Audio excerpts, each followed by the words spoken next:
우리가 살아있을 때 하늘로 들려움을 받은 두 사람이 있습니다. 하나는 에녹이고 또 한 사람은 엘리야인데, 이 두 사람을 통해서 우리에게 주시는 중요한 교훈이 있습니다. 우리가 꼭 기억해야 될 세 가지가 있는데, 하나는 경건함으로 주님과 동행하는 삶을 사는 것이고, 또 한 가지는 능력받아서 하나님이 원하시는 일에 쓰임받는 삶이 되는 것이고, 그 다음에 세 번째는 두 사람이 동일하게 하늘로 들림을 받은 것처럼 우리 모두도 주님 이 땅에 오시는 날 다 들림받아 주님을 만나는 귀한 역사가 우리의 참 신앙생활 속에도 있어져야 될 것입니다. 엘리사는 그가 이제 스승인 엘리야를 통해서 많은 것을 배웠습니다. 이제 엘리야가 하나님의 부르심을 받을 날이 점점 가까울 때에 그에게 한 가지 소원이 있었어요. 그것은 나에게 갑절의 영감, 또한 갑절의 은혜, 갑절의 능력이 내게 있기를 원한다 라고 하는 것입니다. 사실 우리가 신앙생활 하는 것도, 또 우리가 세상에서 사는 것도, 또 하나님의 일을 감당하는 것도 은혜받지 않고 능력받지 않고는 세상을 이길 수도 없고 마귀를 대적할 수도 없고, 우리에게 주신 직분과 또한 우리에게 주신 사명도 제대로 감당할 수 없는 것입니다. 자, 그런데 오늘 말씀 보니까 엘리야는 하나님께서 인도해 주시는 대로 여러 지역을 이제 간 것을 보게 돼요. 길갈이라고 하는 곳에서 베델로 옮기게 되고, 또 베델에서 이제 여리고로 옮기고, 또 요단으로 옮기고, 우리가 생각할 때는 왜 이렇게 저렇게 하나님께서 본인이 가고 싶어서 간 게 아니라 하나님께서 그를 가라고 하는 곳에 간 것을 보게 되는 것입니다.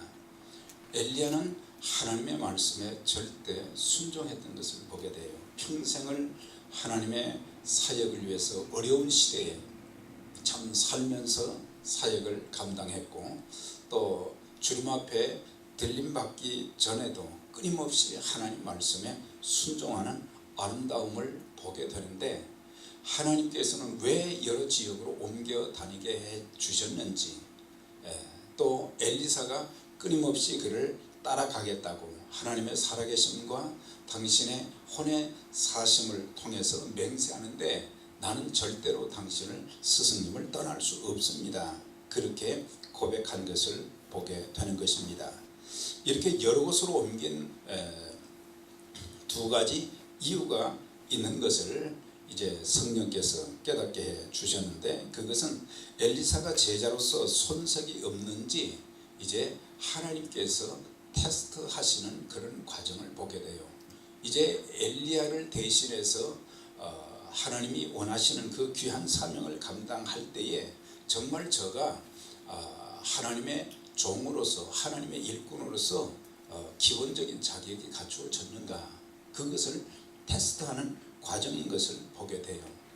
그러니까는 그 당시에 여러 가지 삶의 상황이나 교통도 좋지 않은데, 길갈에서 베델로, 또 베델에서 여리고로, 요단으로 옮겨 다니는 것, 따라다니는 것이 그게 쉬운 일이 아니거든요. 그래서 우리가 하나님의 일은 끈기와 인내가 없이는 제대로 감당할 수 없다는 것을 가르쳐 주고 있어요. 우리가 우리 마음에 들지 않는 일들, 또 우리의 삶의 여러 가지 삶의 어려운 일들로 인해서 우리는 중간중간 포기할 때가 많은데, 우리는 끝까지 참 주님께서 원하시는 그런 제자로서의 삶은 끈기가 있어야 되고 인내가 없이는 할 수 없다는 것입니다. 그 다음에 이 길갈의 은혜, 베델의 은혜, 여리고의 그런 교훈, 요단의 은혜를 깨달아 엘리사가 사역하기를 원하셨다고 하는 것을 알 수가 있어요. 그러니까 그냥 무조건 지역만 옮겨가는 것이 아니고 그 지역을 통해서 하나님께서 과거에 하셨던 놀라운 일들이 많이 있었던 거예요. 네. 그러니까는 길갈의 은혜, 길갈의 교훈을 받을 필요도 있는 것이죠. 예. 하나님께서는 이제 여호수아를 통해서 요단강을 말이죠. 제사장들이 법궤를 메고 먼저 물속에 들어가라. 제사장들이 그대로 순종했거든요. 그 순간 위에서 내리던 물이 멈추게 되었고 그 백성들이 건널 수 있게 되었다는 것입니다. 그러면서 이제 요단강을 건넜고 그 다음에 돌을 취해가지고 12명의 12돌을 취해서 이제 제사장들이 섰던 곳, 그 다음에 길갈에다가 이제 기념비를 세운 거예요. 그건 무엇입니까? 하나님께서 행하신 그 일들을 잊으면 안 된다는 것입니다. 하나님은 불가능한 일도 가능케 하시는 하나님의 은혜가 있다는 것, 그리고 이 놀라운 일들을 자기들만 기억하는 것이 아니라 자기의 후손들에게도 기억하라고 거기에서 돌비를 세우게 했던 것을 보게 돼요. 그 다음에 또 한 가지는 할례를 길갈에서 행했다고 그랬잖아요. 할례는 지금 요단강과 여리고의 중간이 길갈인데, 길갈에서 만약에 할례를 받게 되면 이거 큰일 나는 거예요. 왜냐하면 사람들이 할례를 받으면 꼼짝 못 하거든요, 며칠 동안은. 그런데 여리고에서 군사들이 쳐내려오면 어떻게 되겠어요? 이것을 통해서 뭘 가르쳐 줍니까? 우리가 하나님과의 관계가 우리의 삶과 그 어떤 일보다도 중요하다는 것을 가르쳐 주고 있는 거예요. 우리는 힘들면 먼저 사람을 찾기도 하고 또 환경을 붙잡으려고도 하고, 그런데 중요한 것은 하나님과의 관계가 먼저 되어지게 되면 하나님의 선하심, 인도하심을 받게 되는 거예요. 그래서 여리고 군사들이 꼼짝하지 않았어요. 기회는 그때거든요. 그런데 하나님이 막아주신 거예요. 하나님 말씀대로 하면, 하나님을 우리의 삶의 주인으로 우선으로 모시게 되면 하나님이 우리 인생을 책임져 주시는 줄 믿습니다. 자, 그런데 이제 베델의 교훈을, 우리가 베델의 은혜를 생각할 필요가 있어요. 베델은 하나님의 집이라는 그런 뜻을 가지고 있잖아요. 우리가 하나님을 만나는 곳이 전부 하나님의 집인데, 이 베델의 교훈은 과거 창세기 28장에 보면은 야곱이 이제 형 에서가 받을 축복을 가로챈 것 때문에 에서를 피해서 이제 밧단-아람에 있는 외삼촌 라반의 집으로 도망을 가다가 한 곳에서 이제 날이 저물어서 돌을 베고 잠을 자는 그 광경, 그 지역이 베델이었어요. 베델. 하나님을 만난 곳. 나중에 그가 이제 베델이라는 이름을 사용했습니다만, 거기에서 이제 돌을 베고 잠을 잔단 말이죠. 자기 인생이 앞으로 어떻게 될지 전혀 보이는 그런 것들이 없을 때, 그때 하나님께서 이제 쭉 하늘문이 열리면서 사닥다리가 쭉 내려오고 천사들이 오락내락하면서 그런 가운데 하나님께서 그에게 약속하신 말씀이 있어요. 야곱에게 그런 처량한 가운데 말씀하신 것이 뭐예요? 내가 너와 함께하며 내가 어디로 가든지 너를 지키며 내가 이 땅으로 돌아올 때까지 내가 너를 떠나거나 버리지 아니할 것이다. 엄청난 약속의 말씀을 주신 거예요. 그래서 그 말씀을 듣고 나서 야곱이 너무너무 감격하고 감사해서 누웠던 돌을 세워가지고 말이죠. 그 다음에 자기에게 가지고 있는 기름을 갖다 거기에 붓고 하나님 앞에 제단을 쌓은 거예요. 하나님께 제단을 쌓고, 그런 다음에 그곳 이름을 베델이라, 하나님의 집이라 불렀던 것을 볼 수가 있어요. 그래서 베델은 어떤 곳이냐? 하나님을 만나는 곳이에요. 그래서 우리의 신앙도 베델 이 중심의 신앙을 가져야 된다는 것입니다. 베델 중심의 신앙은 뭡니까? 예배 중심의 신앙이에요. 우리가 하나님과의 나와의 가장 참 아름다운 긴밀한 관계를 가지는 수단이 뭐냐? 예배라고 하는 거예요. 그래서 우리가 신앙생활하면서 예배를 소홀히 하면 안 되는 거예요. 예배를 통해서 하나님을 만나고, 그 예배 가운데는 찬양도 있고 기도도 있고 헌물도 있고, 찬양을 통해서도 하나님을 만나고 기도를 통해서도 하나님을 만나고, 또한 이제 하나님께 드리면서 하나님께서 내 인생을 책임져 주시는 놀라운 은혜를 체험하고, 하나님 주시는 말씀을 듣고 말이죠, 새 힘을 얻어서 세상에 나가서 이제 승리하고 말이죠. 그래서 예배 중심의 그런 신앙, 이걸 통해서 또 우리가 우리 자신을 돌아볼 수 있는 기회가 되는 거예요. 나에게 부족한 점이 무엇인가. 그래서 자신을 돌아보면서 무너진 재단도 수축해야 되는 거예요. 어떤 부분이 지금 무너져 가고 있는가. 그러면서 우리가 이제 예배를 회복하고 열정을 가지고 주님을 섬기는 그런 은혜가 있어져야 되는데, 야곱이 28장에서 그런 이제 하나님의 약속의 말씀을 들었는데, 우리가 창세기 35장에 보면은 야곱이 또 베델로 올라가는 것을 볼 수 있어요. 사실 20년 동안 이제 외삼촌 집에서 이민 생활할 때 어려움이 많았지만 하나님께서 엄청난 복을 주셨거든요. 그래가지고 이제 고향 땅으로 돌아왔는데, 사실은 아버지가 있는 곳으로 가지 않고 세겜이라는 곳에 머물렀어요. 거기서 10년 동안 머무르면서 잘된 일이 하나도 없었어요. 그는 떠나면서 말이죠, 하나님께서 나에게 이런 참 나의 가는 길에 함께 하시고 먹을 것과 입을 양식을 주면 내가 다시 돌아와서 이곳에 하나님께 제단을 쌓고 성전을 세우겠습니다, 그런 소원까지 했거든요. 그런데 하나님의 축복을 받고 자손들이 많아지고 모든 일이 잘 된 것 같으니까는 그는 하나님과 약속을 안 지켰어요. 그래가지고 그가 세겜에서 10년 머물다가 이제 그의 딸 딥나가 이제 세겜 족장의 아들한테 이제 강간을 당하죠. 거기에서 이제 참 엄청난 살육이 있게 되었고, 그러고 난 뒤에 야곱에게 다시 상기시킨 게 뭐예요? 너는 베델로 올라가라 그랬어요. 베델로 올라가라. 그때서야 야곱이 정신을 차리고는 이제 하나님과의 약속을 지키기 위해서 베델로 올라가는데, 가족들을 다 소집하고 그 다음에 우상을 섬기던 그 모든 우상들을 전부 땅에 파묻고 거기서 하나님 앞에 제단을 쌓잖아요. 하나님 앞에 제단을 쌓고 나니까 하나님께서 거기에서 세 가지를 은혜를 주셨는데, 하나는 복을 주셨다 그랬어요. 또 하나는 야곱의 이름을 이스라엘로 바꿔줬어요. 이 발목을 붙잡았다, 욕심쟁이, 사기꾼, 그 이름이 이스라엘, 하나님과 겨루고 이겼다, 이름을 바꿔주시면서 이름대로 살라고 하는 거예요. 이름의 축복을 받으라는 거예요. 그 다음에 왕들이 허리에서 끊어지지 않는다. 이것은 지도자들이 그의 후손을 통해서 끊임없이 나타난다는 것을 가르쳐주고 있어요. 이렇게 하나님의 말씀대로 예배를 잘 드리게 되면 하나님께서 복을 주시고 우리의 이름을 더 아름답게 만들어 주시고 우리의 후손들을 통해서 하나님 앞에 귀하게 쓰임받는 일꾼들이 되게 하신다는 것을 가르쳐주고 있어요. 자, 그러면서 이제 여리고를 이제 엘리야가 가잖아요. 엘리사에게 너는 여기 머물러라. 나는 계속해서 스승님 따라가겠습니다. 그래서 또 여리고로 가는 거예요.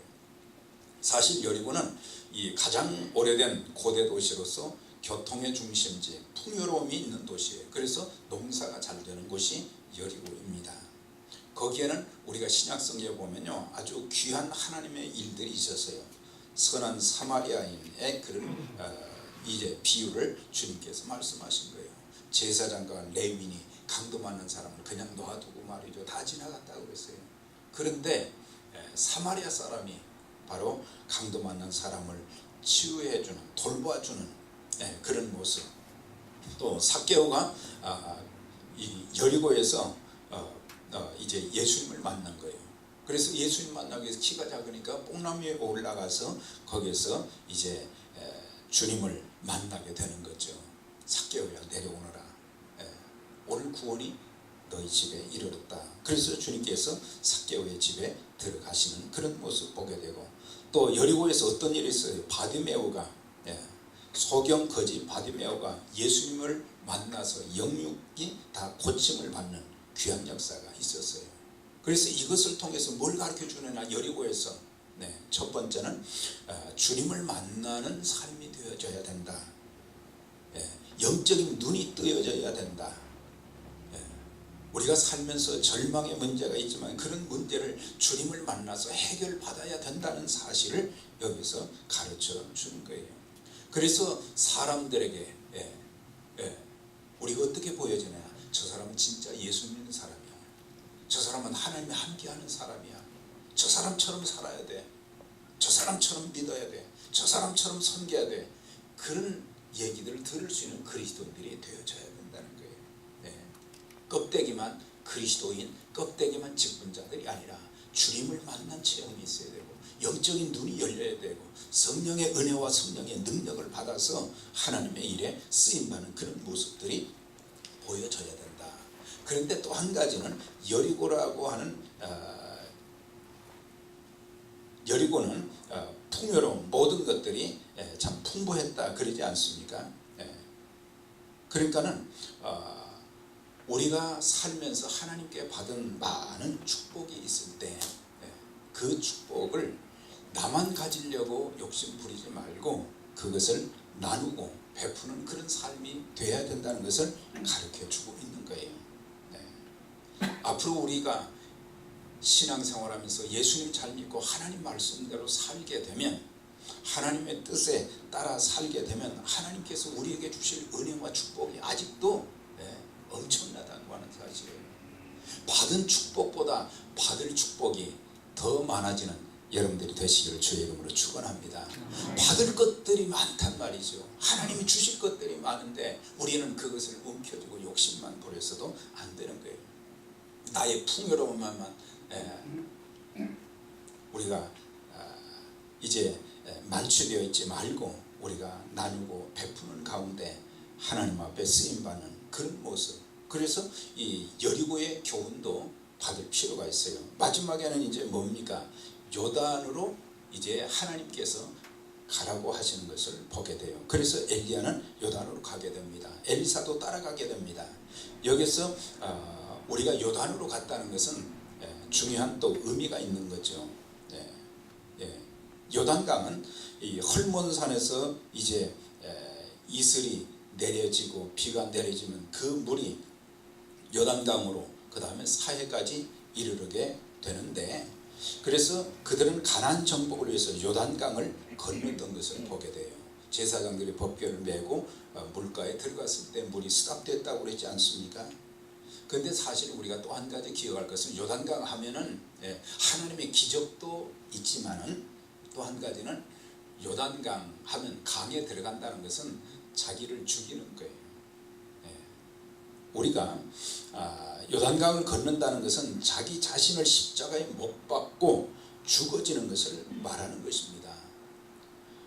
우리가 넘어야 될 장애물 중에 가장 큰 장애물이 뭐냐? 바로 나라고 하는 존재인 것입니다. 그래서 늘 내 뜻, 내 생각, 내 계획, 내 영광, 나의 소유 이런 것들을 넘어서야 우리가 하나님 앞에 쓰임받는다는 것을 우리가 기억해야 되는 것입니다.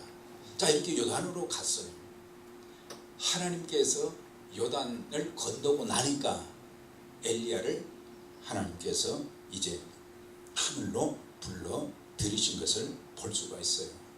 바로 그 순간 엘리야가 올라감으로 승천함으로 인해 가지고 그 다음에 엘리사에게 어떤 일이 있었어요? 바로 나에게 갑절의 영감, 갑절의 은혜, 갑절의 능력을 주옵소서 했는데 거기에서 하나님의 능력이 임했던 것을 보게 돼요. 그러면서 엘리사의 그 사역이 열왕기하 이제 3장 이후로부터 계속 있거든요. 엘리야보다도 더 아름답게 귀하게 쓰임받은 사람이 엘리사인 거예요.